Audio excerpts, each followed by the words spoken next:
بسم الله الرحمن الرحيم إن الحمد لله نحمده ونستعينه ونستغفره من يهده الله فلا مضل له ومن يضلل فلا هادي له وأشهد أن لا إله إلا الله وحده لا شريك له وأشهد أن سيدنا ونبينا وحبيبنا وشفيعنا وقرة أعيننا محمدا عبده ورسوله صلی اللہ تبارک و تعالی علیہ وعلی آلہ واصحابہ وازواجہ وذریتہ وبارک وسلم تسلیما کثیرا اما بعد فاعوذ باللہ من الشیطان الرجیم بسم اللہ الرحمن الرحیم بل تؤثرون الحیاة الدنیا والآخرة خیر وابقا وقال تعالی کلا بل تحبون العاجلہ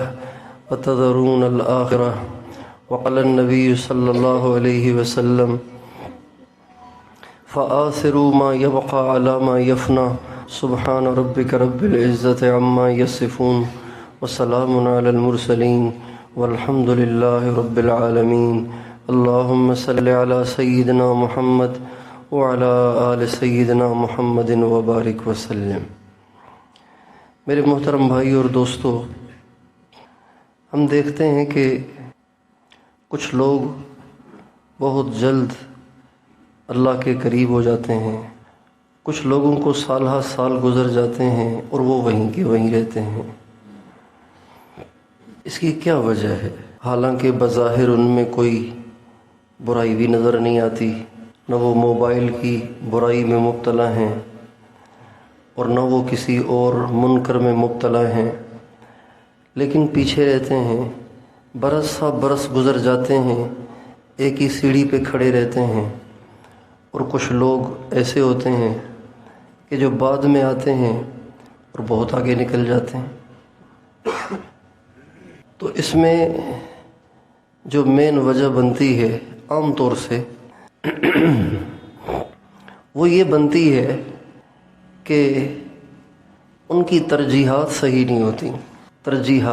نہیں ہوتی، اور اللہ تعالیٰ کے ہاں ترجیحات کو بہت دیکھا جاتا ہے۔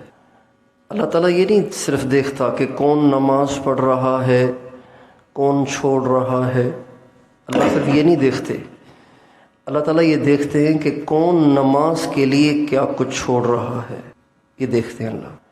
نماز کے لیے کس نے کیا کچھ چھوڑا، یہ بھی اللہ دیکھتے ہیں۔ یہ جو 1 نمبر اور 2 نمبر کا چکر ہے، یہ دنیا میں بھی ہے اور یہ نظام اللہ کے ہاں بھی ہے۔ دنیا میں بھی 1 نمبر 2 نمبر کا نظام ہے۔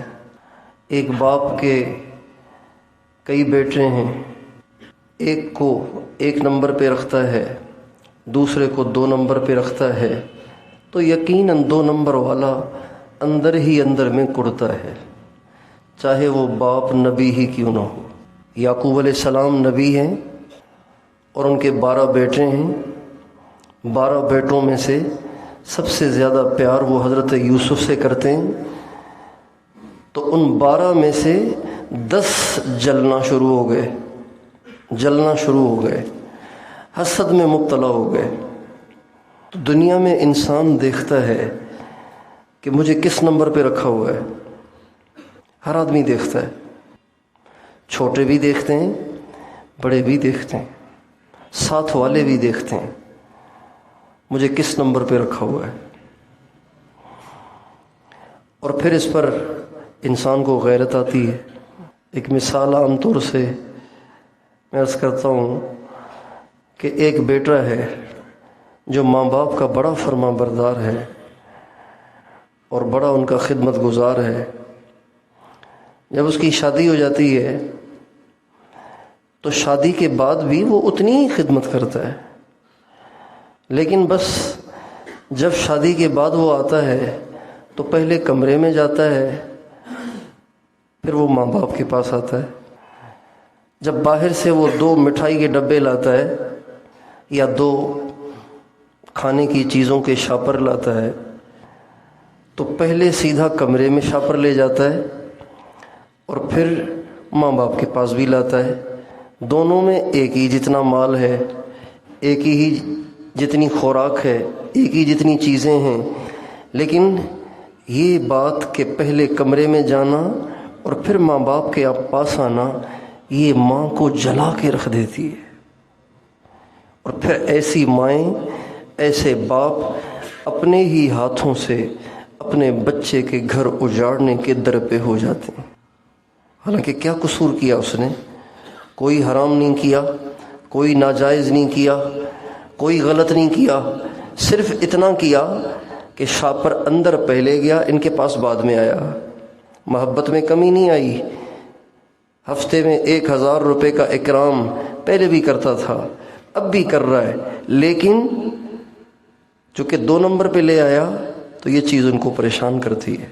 اس سے پھر وہ اپنی بہو سے حسد کرنے لگ جاتے ہیں اور غلط قسم کے الزام اس پہ لگا لگا کے اپنے بیٹے کو اس کی بیوی سے متنفر کر کے اس کو کورٹ تک لے جاتے ہیں، عدالت تک لے جاتے ہیں، اور طلاق تک نوبت آ جاتی ہے۔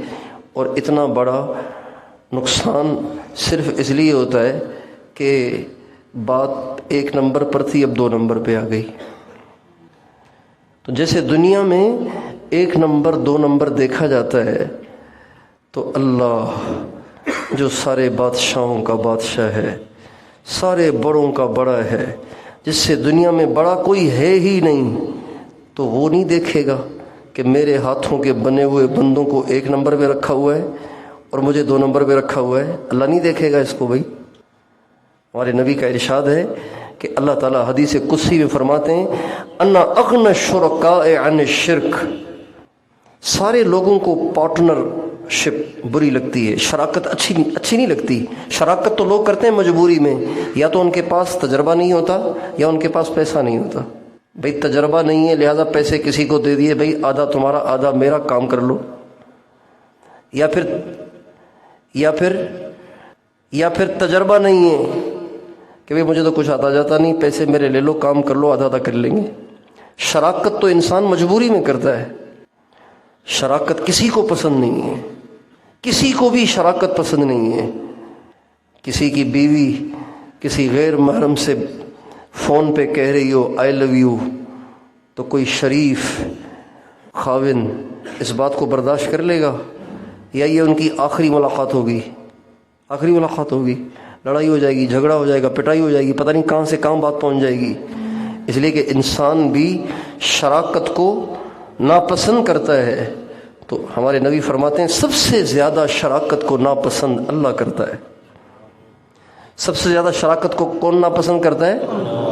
سب سے زیادہ ناپسند شراکت کو کون کرتا ہے؟ اللہ سب سے زیادہ ناپسند کرتے ہیں۔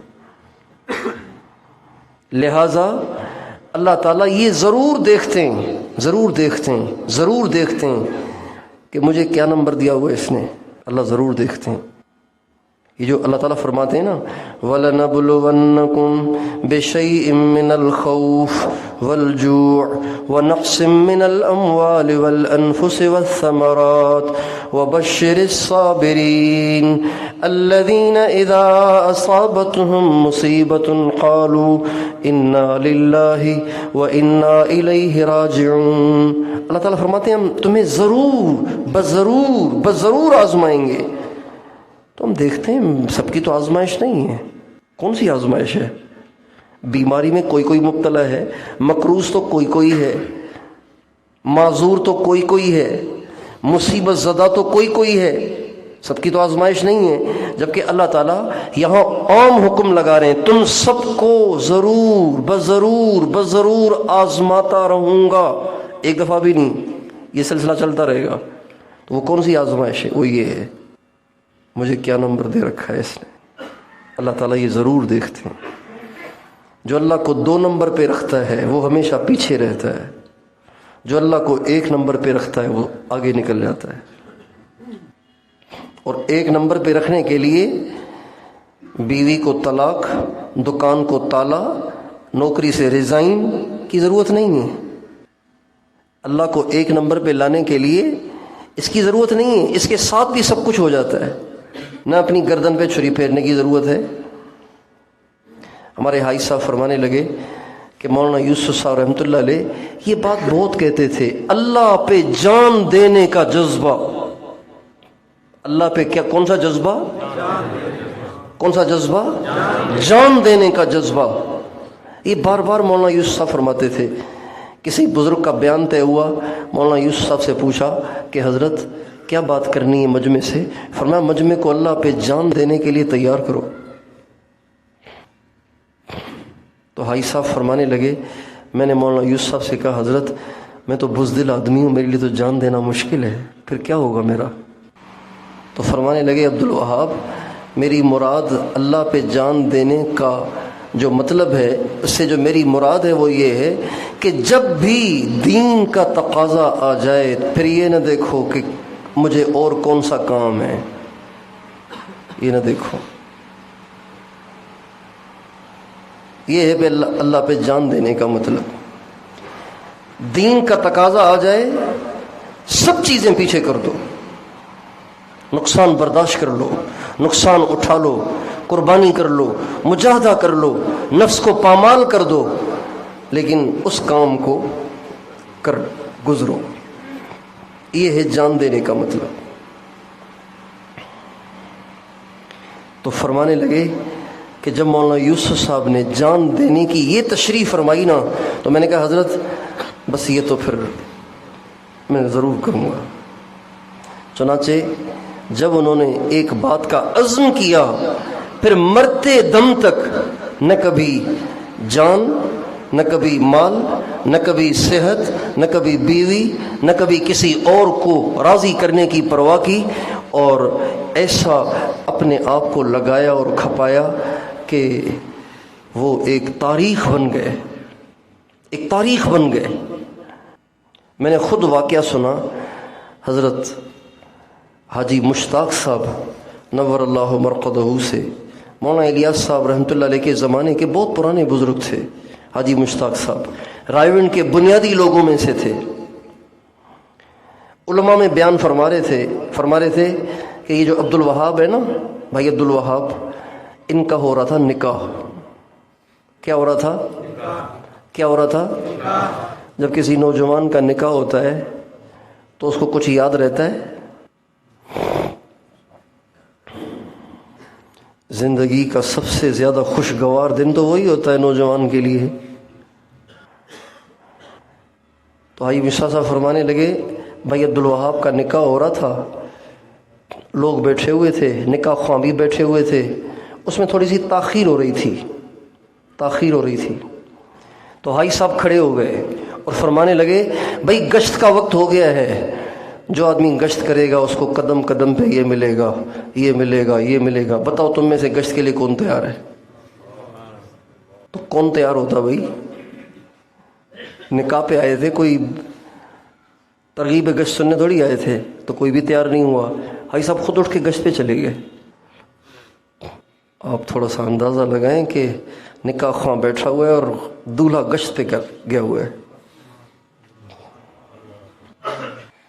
ایک دفعہ حاضر خدمت تھے تو حاجی صاحب کے پاس خادم آیا کہ جی آپ نے کھانا نہیں کھایا ہوا تو کھانا کھا لیں. تو خادم کی طرف دیکھ کے فرمانے لگے یہ جتنے ہیں نا یہ سارے پیٹو ہیں، ان لوگوں کو کھانے کی فکر لگی رہتی ہے. اللہ کا شکر ہے ہمیں کھانے کی کوئی فکر نہیں، مل گیا تو کھا لیں گے، نہیں ملا تو کوئی بات نہیں. کبھی بھی اس معاملے میں وہ کمپرومائز نہیں کرتے تھے. بیمار ہو گئے، پہلے بیمار نہیں ہوتے تھے. حاجی صاحب زندگی میں کبھی بیمار ہوئے ہی نہیں. ایک دفعہ بیمار ہوئے، وہ بھی ایسے ہوئے کہ فوت ہو گئے، پھر اللہ نے دوبارہ ان کو زندہ کر دیا.